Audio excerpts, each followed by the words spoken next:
I'm Sarah. I'm 40 years old and have two kids.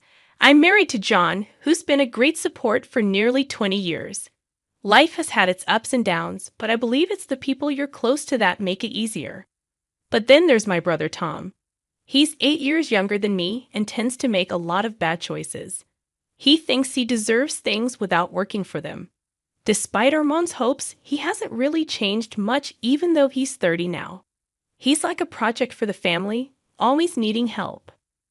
One Sunday, we were all at Mom's house, a place filled with memories from our childhood. We were enjoying Mom's famous roast when Tom barged in with a young woman, clearly pregnant and dressed like she was going to a party. It was a shock for everyone, especially since Tom proudly declared that she was his fiancée. Mom was shocked, dropping her fork, and Lisa, the fiancée, didn't seem bothered by the tension. Tom announced they were getting married and planned to stay with Mom until they found their own place. It worried us all. Tom had a habit of causing chaos wherever he went. After the kids were asleep, John and I discussed how Tom was taking advantage of Mom's kindness. We knew trouble was brewing, and we wondered how much damage Tom would cause before moving on. The next few days were a blur as Tom and Lisa made themselves comfortable in Mom's house. Lisa made herself at home in the living room, treating it like her own personal space. She constantly put her feet up on Mom's antique coffee table. Meanwhile, Tom just sat around on his phone, amused by things no one else found funny. Mom was busy trying to keep up with cooking and cleaning after them, but they never appreciated her efforts. It was like watching someone slowly lose energy. One evening, I found Mom in the kitchen looking worn out. I tried to tell her that she shouldn't let Tom and Lisa take advantage of her, but she insisted they were family and she couldn't turn them away. I wanted to tell her she was being used, but I kept quiet. Family relationships can be complicated, and sometimes you have to ignore the problems because you love them, even if you know it's not right. And so it began, our new normal with Tom and Lisa as ungrateful guests. The rest of us tried to keep the peace in a house that suddenly felt too crowded. Little did I know, this was just the beginning. Living with Tom and Lisa turned our lives upside down. Every morning, Lisa complained loudly about her backache or her cravings, demanding breakfast as if she owned the place. She never said please or thank you. I tried to stay calm, but it was difficult. Tom was no better. He lounged around, yelling for breakfast without lifting a finger to help. Mom tried to brush off their behavior, saying they were just young, but I couldn't accept that excuse. Things only got worse as Lisa's due date approached. She left messes everywhere, spending hours on the phone gossiping. One day, I couldn't take it anymore. I found Lisa with her feet on the coffee table again and told Tom they needed to contribute, like buying a new car for the baby's safety. Lisa dismissed me, saying she was pregnant, as if that excused her behavior. Tom defended her, and Mom begged us not to fight for the sake of the baby. But I couldn't ignore the toll it was taking on Mom. It wasn't fair to her to be running herself ragged for them. But Mom wouldn't listen. "They're family, Sarah. What can we do?" she'd say. The days dragged on, with Tom and Lisa disappearing for hours, leaving Mom to clean up after them. They'd return with shopping bags, laughing about their day out. One evening, I overheard them planning an extravagant wedding. "We need the best, babe. It's our day," Tom said, his arm around Lisa. She giggled, saying, "And your mom can help with the expenses, right?" I couldn't believe what I was hearing. I confronted them, but they brushed off my concerns, saying Mom had the money. Life in Mom's house became unbearable. Lisa gave birth to a baby boy, Alex, but instead of slowing down, it gave Tom and Lisa more excuses. One morning, I found Mom washing a mountain of dishes, while Lisa lounged on the sofa with Alex and Tom played on his phone. I asked Mom why she was doing all the work, and she just sighed, saying Lisa needed to rest, and Tom was busy. Lisa snapped at me, saying she had just had a baby and wasn't supposed to stress herself. Tom didn't even bother looking up, dismissing me. I couldn't believe their attitude. Mom tried to calm me down, but I was fed up. I told them it wasn't okay for Mom to be their servant. But they didn't care. They'd leave Mom to take care of Alex for hours and come back bragging about their shopping deals. One day, I found a receipt on the table for a designer dress that Lisa had bought, costing more than what most people make in a week. I confronted Tom and asked where they got the money for it, and why Mom was paying for their lifestyle. Tom shrugged, saying Mom was their mom and she wanted to help. I was furious, telling them they were bleeding her dry. Lisa chimed in, smirking, saying if Mom was willing, why not? I couldn't take it anymore. I had to talk to Mom alone. I told her she couldn't keep giving them money because they were using her. Mom shook her head, saying she couldn't abandon them, especially not with Alex. I tried to reason with her, but they weren't even trying to be responsible. Tom wasn't looking for a job, and Lisa was spending Mom's money recklessly. Mom looked away, whispering that she knew, but they were her children and she had to help them. I felt helpless watching my family fall apart.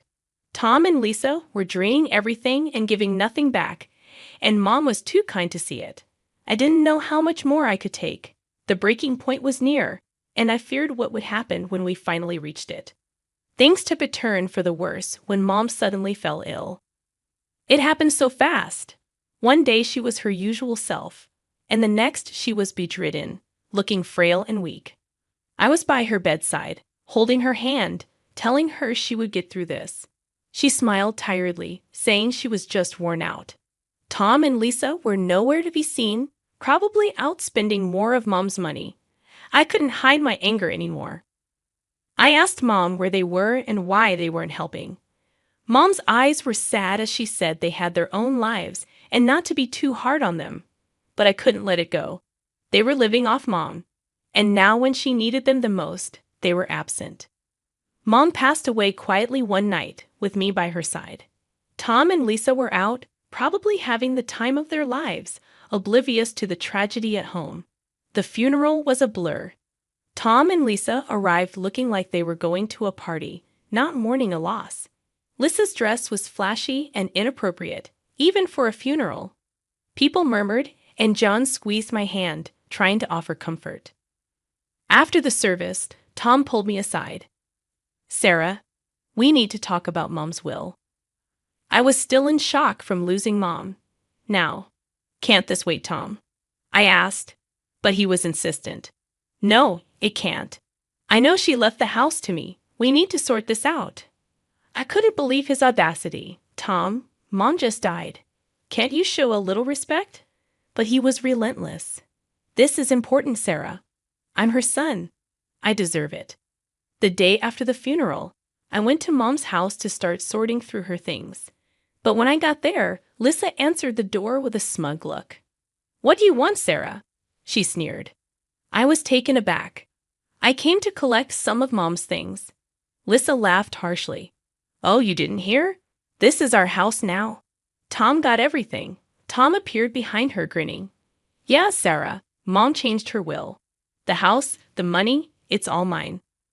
I felt a surge of anger and disbelief. "You're lying. Mom would never do that."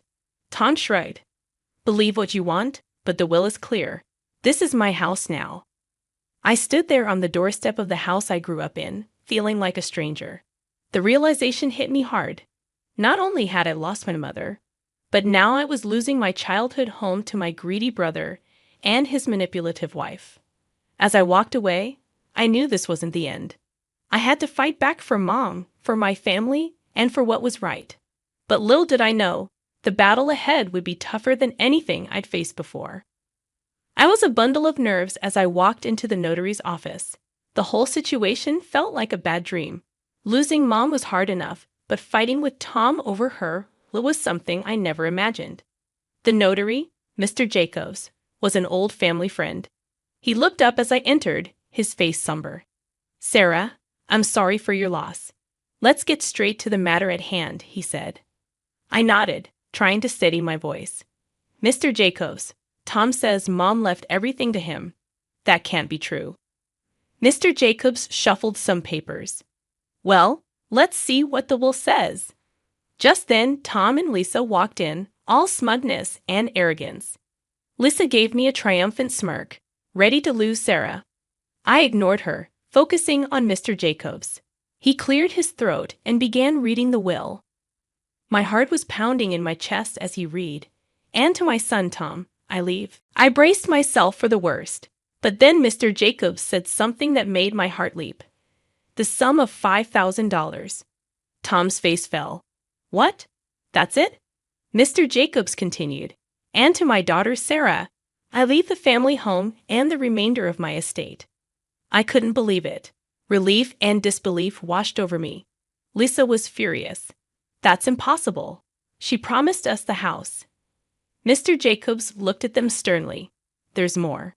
It appears your mother made this last will a month ago after expressing concerns about undue pressure from certain family members.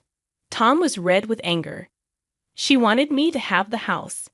I couldn't help but feel a sense of justice. Mom knew what you were doing, Tom. She knew you were using her. Tom turned to me, his eyes blazing. You did this. You turned her against me. Lisa chimed in, her voice shrill.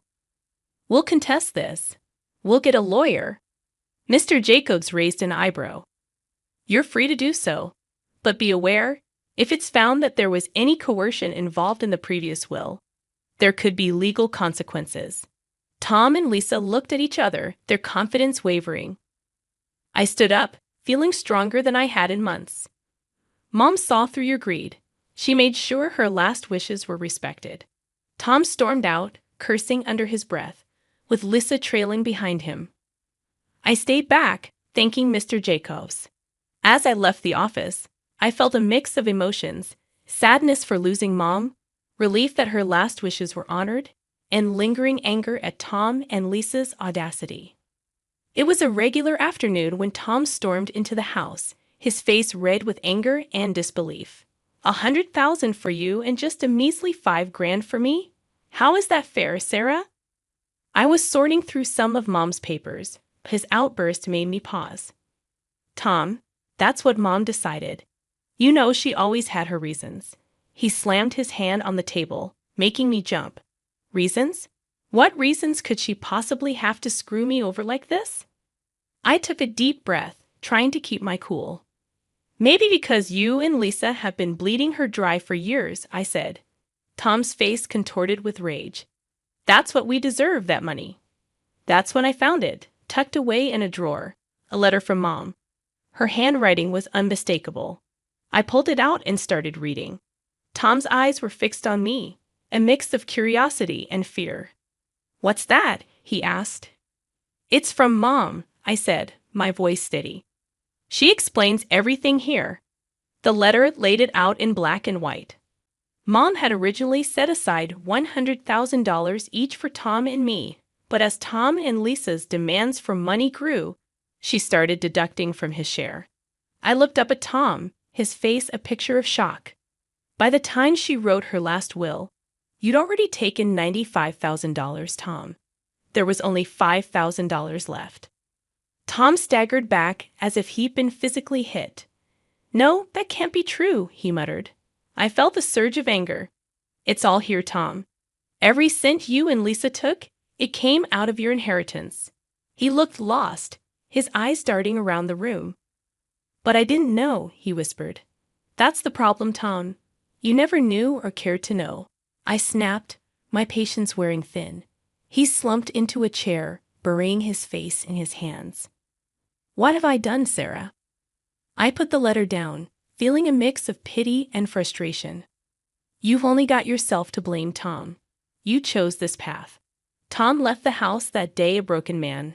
I watched him go, feeling a sense of justice, but also a deep sadness. Our family was torn apart not just by grief, but by greed and ignorance. The house, once a battleground of family feuds, was now eerily quiet. Tom and Lisa had left, cutting off all contact with me. It was a relief and a curse, leaving me to wrestle with the aftermath of their chaos. As I sat in the living room, staring at the walls that had witnessed so much, my friend Jenna called. Sarah, have you heard about Tom? She asked. I braced myself. No, what now? Jenna hesitated. He's been spotted around town looking for jobs, and Lisa, she's been seen with different men, flaunting around like she's single. My heart sank. And Alex, their son? I asked. No sign of him, Sarah. It's like they've forgotten they have a child. I slammed my fist on the table, fury boiling inside me. They're irresponsible, selfish. They don't deserve a child. Jenna tried to calm me. Sarah, maybe there's something you can do. Her words sparked an idea. You're right, I said.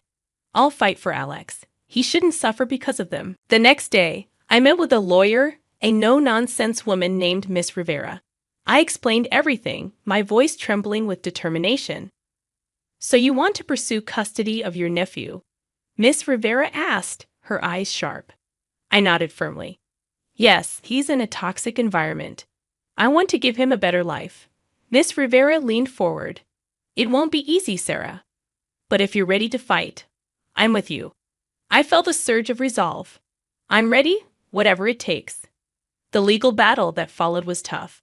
Tom and Lisa were unpredictable, sometimes cooperative, sometimes hostile, but I didn't back down.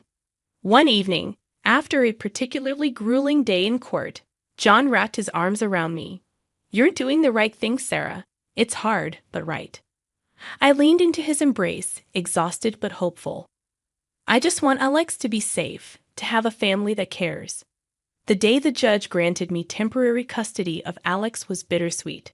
He was a sweet boy, confused and scared, but he slowly opened up to us. Emily and Max adored him, and he brought a new kind of joy into our home. Tom's reaction was a mix of anger and defeat. You've taken everything from me, Sarah, he said. I faced him, my voice unwavering. I'm protecting Alex, something you should have done. As Tom stormed off, I realized our relationship might never be repaired, but this wasn't about us. It was about a little boy who needed a stable home life. With Alex, there were challenges, but also laughter and love. He was becoming a part of our family, and I was determined to make it permanent. Looking back, I knew I'd made the right decision. It was time for new beginnings for all of us, a chance to heal, to grow, and to build a future filled with love and stability. That was the legacy I wanted to leave, a stark contrast to the selfishness and greed that had once threatened to tear us apart. The house, once a reminder of familial discord, was now filled with laughter and the pitter-patter of little feet. Alex had become a part of our lives, his presence a constant source of joy and wonder. One evening, as we were tucking him into bed, he looked up at me with those big innocent eyes. Aunt Sarah, am I going to stay here forever? I smoothed his hair, my heart swelling. Yes, Alex, you're part of our family now. He smiled, his tiny hand gripping mine. I like it here. Emily and Max are fun. I kissed his forehead. We love having you here, sweetie. As I walked out of his room, John was waiting, a proud smile on his face. He's really settling in, isn't he? I nodded, feeling a sense of accomplishment. He is. We're giving him the life he deserves. The next day, I received a call from Miss Rivera. Sarah, it's official. The court has granted you full custody of Alex. I nearly dropped the phone, tears of happiness welling up. Thank you, Miss Rivera. Thank you for everything. After hanging up, I shared the news with the family. Emily and Max cheered, hugging Alex in a group embrace. Even John had tears in his eyes. We're a family, John said, his voice choked with emotion. A real, complete family. The journey had been long and fraught with challenges, but we had come out stronger. In the months that followed, Alex blossomed. He was no longer the timid boy we first met. He was confident, happy, and loved. One day, while we were all in the garden, Alex came running up to me, a dandelion in his hand. Look, Aunt Sarah, I made a wish.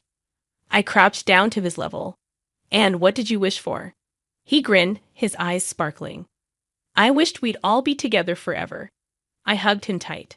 That's the best wish, Alex, and it's come true. As I looked around at my family, I felt a deep sense of peace. We had weathered the storm and emerged stronger. Our future was filled with hope, love, and the promise of new beginnings. This was our story, a testament to the strength of family and the power of love. It was a future of hope, and we were ready to embrace it with open arms.